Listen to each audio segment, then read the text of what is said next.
Hey, what's happening, guys? I'm over here at the light table, and I'm just kind of chilling out. The other day, when I turned the photo lights on, I was thinking to myself, why is it looking so dark? And this is what I noticed. I was wondering, why the hell am I not getting good light? And check this out, guys. These lights are dangling. It looks like I'm going to need to replace some bulbs or something. Check this out, guys. Not only are these things dead, they are shot.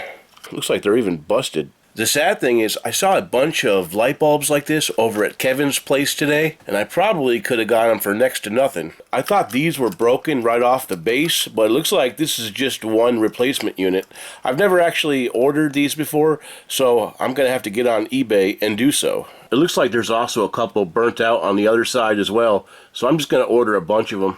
I was hoping these lights would be trashed and I could just go ahead and get some LED lights, but there's no sense of really spending the money if I don't have to. Hopefully they're not going to cost me too much money. So I went ahead and took those bulbs out, and there's 3 over here, and there's also 3 over here. And I'm looking them up on eBay, and I've never ordered these before, but it looks like the cheapest you can find them is like 10 bucks a piece, and I think if you do that, you're really getting a good deal. You know what, guys? I'm not sure that I want to spend 60 bucks. I'm going to have to do some soul searching. I actually saw some people using LED lights that were much smaller and probably brighter, so I'm probably going to do a little bit of research. We shall see.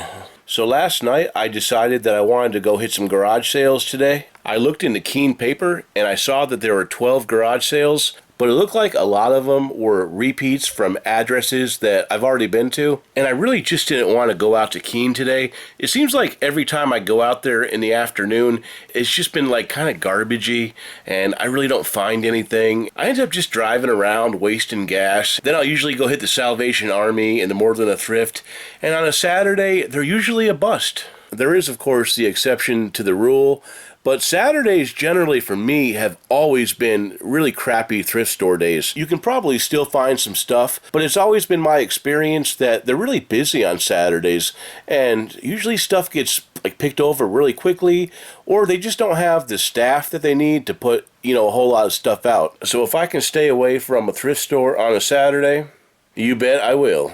I also looked at the Brattleboro newspaper, and I didn't see very much there, but there's always one indoor yard sale that never lets me down. And that's my buddy Kevin's indoor yard sale. He usually has it every Saturday, although I've been told there are times where he doesn't have it at all. So I've just been going every Saturday. I ended up texting my friend Tom, and I asked him what he was doing this morning, and he said he was going to Kevin's tag sale too. I could have taken the highway. It would have been a whole lot faster, but I decided to take 63. I wanted to see if I couldn't find a garage sale or two on the way, and unfortunately, I didn't see any. I think up here in New Hampshire, the garage sales for the season are starting to dwindle down with force. Fortunately for the rest of the U.S., it's not like that everywhere. My pal Harry Humstone, who lives in Maryland, went live tonight, and I went on his channel, and apparently he did really, really well at a bunch of community yard sales today. So good for him. I heard he found a bunch of old stuff and some video games. And Harry, if you're watching, I'm glad you did well, my friend. I know I don't get a chance to watch the other channels as much as I'd love to, but I'm just so busy trying to get these eBay piles under control. So after not finding any back road sales, I finally made it up to the indoor tag sale, and people were already inside 15 minutes early, and I've never seen him let people in so early, so he must be trying to make that quick money. So today it was just Kevin and the other guy. I'm not really sure what the other guy's name is. I've never asked him. His prices are okay usually, but he can get a little bit funny at times, but I still like him. Lately, he's been getting just a little expensive. But I understand the guy's trying to make a living too. I mean, as long as I can make some money, and the prices aren't too crazy, I'm game. But one of the items that I found over there was this talking fish head, and it resembles one of those Billy Bass things that was real popular about 20 years ago. It's going to have to be cleaned up a little bit. It's got some like cobwebs and stuff in there. I'm going to have to get all that stuff out. And it looks like there's some little tears on the box. Nothing too crazy. When I checked the comps, it looks like, Frankie here wasn't doing half bad. What I'll probably do is list this for $59.95 and wait till around Christmas, and hopefully somebody bites. He also had this cool little Panasonic alarm clock. The numbers are supposed to flip, and I'm not really sure if it works or not, but it looked like it was in decent condition, and I think even broken they sell for some money. I haven't tested it yet, so I'm not sure if it works, but it looks like in pre-owned condition, you can get $40 to $50 plus shipping, and if it doesn't work, you might be able to just sell it as parts. For those two items, I ended up giving him a $10 bill. When I got to the sale today, I noticed that Kevin had a bunch of cool BB guns. So I got on the phone and texted Tom, and I said, hey man, you better come out quick. They got a lot of cool BB guns today. I think he ended up buying an expensive BB gun rifle for $10. I also bought a couple of BB guns today too, but sadly, I had to pay up for these. The first one I saw was a super cool vintage Crossman. This thing looks pretty real. I mean, you could almost probably rob a convenience store with this thing. It looks like a Security 6 or a Colt Python. I'm sorry, how much did you say my pile was going to be?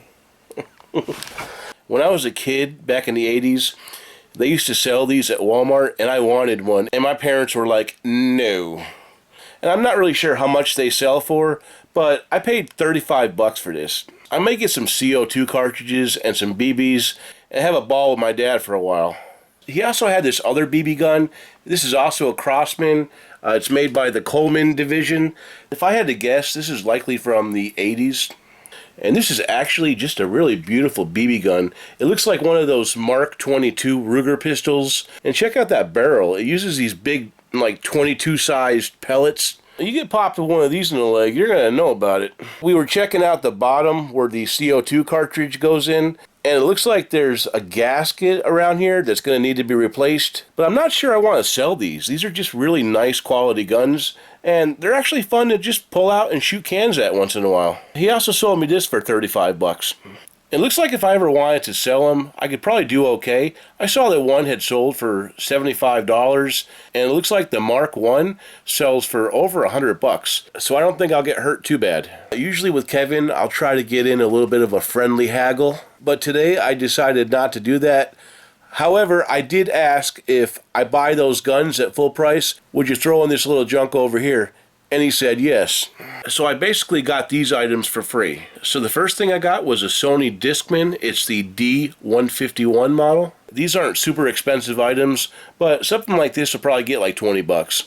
I also got this Memorex head cleaner. It's for an 8-track machine. This is old dead stock, and it looks like they can sell for about $15 to $20. This is a similar item. It's also for cleaning 8-track. I didn't see any sold comps on this, but there are a couple sellers up there that are trying to get between $15 and $20. I'll probably put mine up there pretty cheap and see if I can't move it. This item was also thrown in with the deal too. Basically, they're replacement parts for your Singer sewing machine. And it looks like these can sell for between $25 and $35 plus shipping. So I would say it wasn't too bad of a day over at the auction house tag sale. So I went over to Tom's house for a bit and we shot the breeze. And at around 11:30, him and I went over to his local dump. And both of us actually found a few pretty cool items today. He picked up a typewriter that sells for about $60. And I think there was also a few other items that he got as well. We happened to get there at a pretty good time today. There was a guy who was doing a house clean out and he was unloading a big trailer and he was just stacking stuff up outside at the swap shack and putting stuff on the shelves inside. And so we were just grabbing stuff and filling up the van. It was like a free money. I found this cool little under the cabinet Sony stereo / CD player. It didn't look like they were selling for a whole lot of money. Maybe between $20 and $30 plus shipping. This didn't have a remote control, so that'll probably hurt the value. If I can get like $20 for it though, I'd be happy. I just gotta test it out and make sure it works first. This is also out there today, and when I saw it, I knew I was gonna have to get it. I really love old stuff like this. It has the cool graphics. This is probably from like the 70s, maybe the 80s. It's called a 5-spring chest pull, and it's basically just an old piece of exercise equipment. So when we looked it up, it looked like they sell for around $25 plus shipping. They also had some golf instructional VHS tapes out there today. This particular one is pre-owned. They sell for about $35 in brand new condition, but since this one's pre-owned, it looks like it sells for around $22 plus media mail shipping. And that's the good thing about this is since it's a VHS tape, it can go media mail. They also had this one up there, and it looks like this doesn't sell for very much. You might be able to get like 10 bucks plus shipping for it. And there's also this one right here. I didn't see any sold comps on this one, but it looks like somebody was asking 50.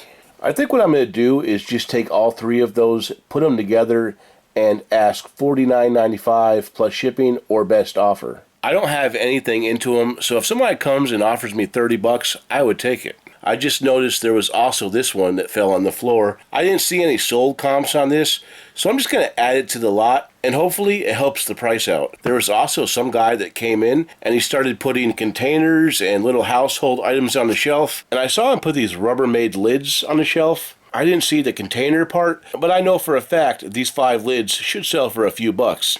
Alright guys, so that was last Saturday's garage sale pickups and dump run with Tom. I hope you guys enjoyed the video. If you did, please give me a thumbs up. If you guys have any questions or comments, please leave them below, and we'll talk to you next time.